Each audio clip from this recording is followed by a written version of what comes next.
Hello, folks, and welcome back again. Just before we get into the nuts and bolts of the recording process, there's just one or two things I'd like to bring to your attention.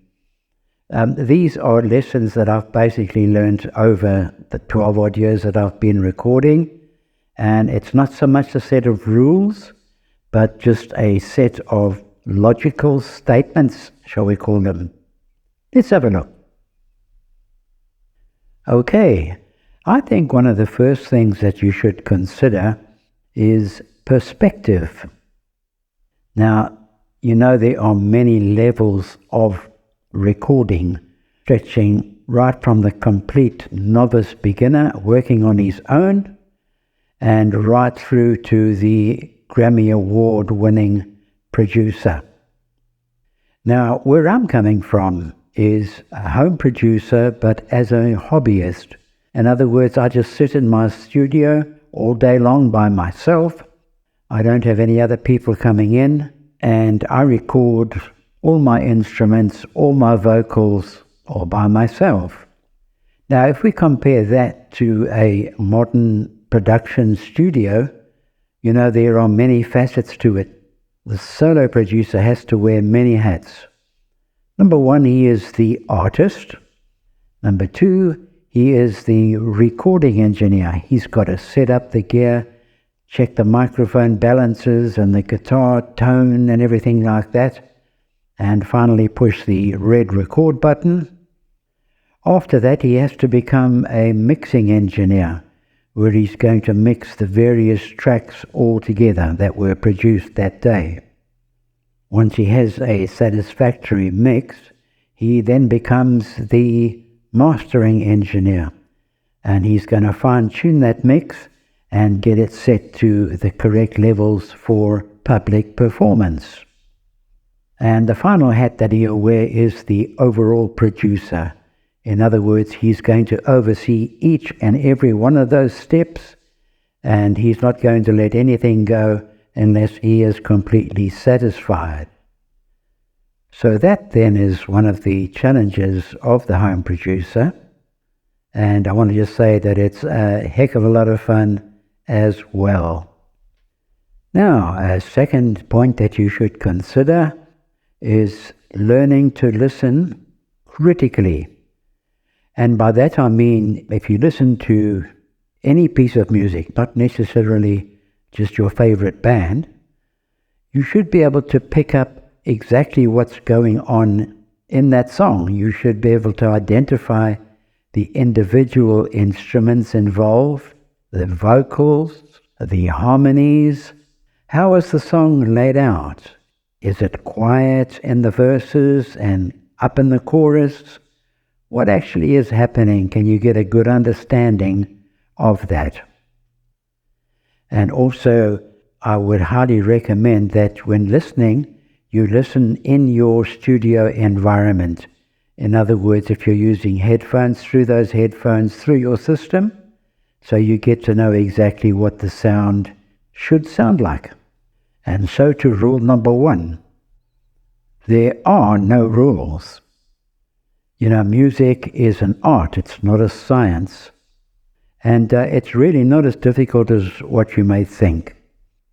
But the most important piece of equipment that you have is your ears and your ability to listen and interpret what you hear. Now, I'm just going to give you a couple of quotes from a guy that I follow on the internet, and his name is Andrew Sheps, and he is a multi-Grammy Award-winning producer. He says that no two people will hear the song exactly the same. I mean, even if you put two people in a multi-million-dollar studio with the top-class engineers, they're not going to interpret it exactly the same. And I love one of the things that he said once, is that there's no such thing as sounding good. It simply sounds right until it sounds wrong. And when it's wrong, then you fix what's wrong with it. So bottom line, there is no right or wrong way. It's got to sound good to your ears. And his final comment is perhaps his most well-known, and that is the only thing that matters is what comes out of the speakers. It doesn't matter how you got there or what gear you used. That is the only thing. How does it sound out of the speakers? And then I think my final point would be avoid the hype. You know, as I mentioned in the beginning, people are at different levels in recording, and there are so many diverse opinions out there. But remember that they're all on different levels. There is no one size fits all. So in particular, watch out for these wild claims about what is the best DAW to use, what is the best computer, what is the best audio interface, the best plugins, the best software. The list is going to go on and on. Again, just another quick quote from Andrew Sheps. He says, every laptop is a studio. You can make as good a music on a little laptop as you can in that $1 million studio. So if you think that gear or software is holding you back, I suggest that you're just making excuses. I know I used to make them.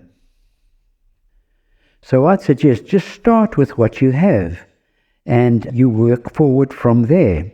But what's most important is to get to know your recording software for a start and get to know the plugins that come with it. You know, there are many third-party plugins, some of them costing a fortune, which really would do the same job if you're not at that critical top level of the game.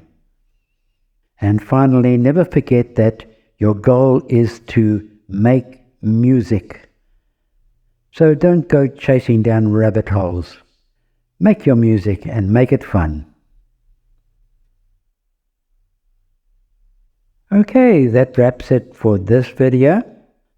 I hope that you found it useful because, as I say, I skipped a lot of these things and spent a lot of unnecessary time and money, all totally wasted.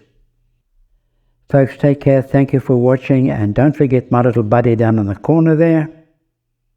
You could click on him and you can see the whole content of my channel, and you'll also be able to subscribe there.